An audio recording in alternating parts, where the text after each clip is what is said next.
May bagong viral ngayon na bagong uwi na kababayan natin OFW at kung naririnig-rinig ninyo na mga tungkol sa bagong rules ngayon sa immigration sa mga bagay na dadalhin ninyo pa uwi ng Pilipinas.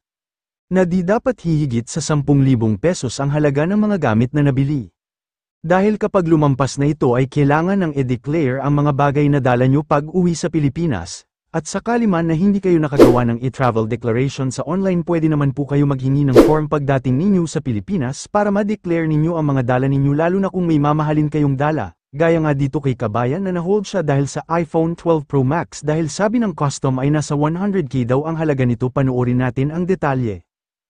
Kakayandala ako kakayandala ding padala. Adwa kayo mo migpadala tita ika mo po pay Pearl.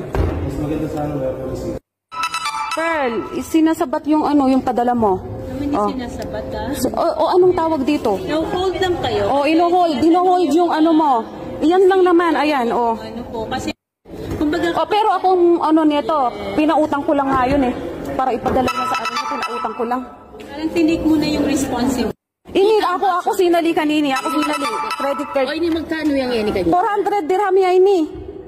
400 dirham. Kasi opo yan mo. Opo yan ni. Peso, wala yung 10,000 ni.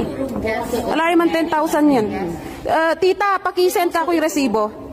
Oo, kasi, di ba sa ating mga Pilipino, di ba pag nagpadala, Declaration nyo po, pangalan nyo yung nakalagay, hindi yung kung kanino man nanggaling. Pangalan nyo at kayo yung pumirma.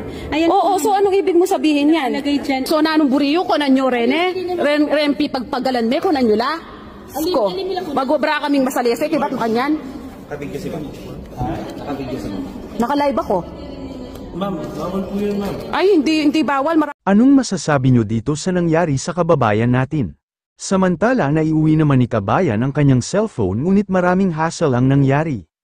Kaya paalala ko lang kabayan, kapag nagdala kayo ng cellphone lalo na sa box pa tapos value is more than 10k, need nyo na po declare yan para maiwasan po natin ang hassle, at dapat dala nyo po lagi ang mga resibo kung magkano ang halaga.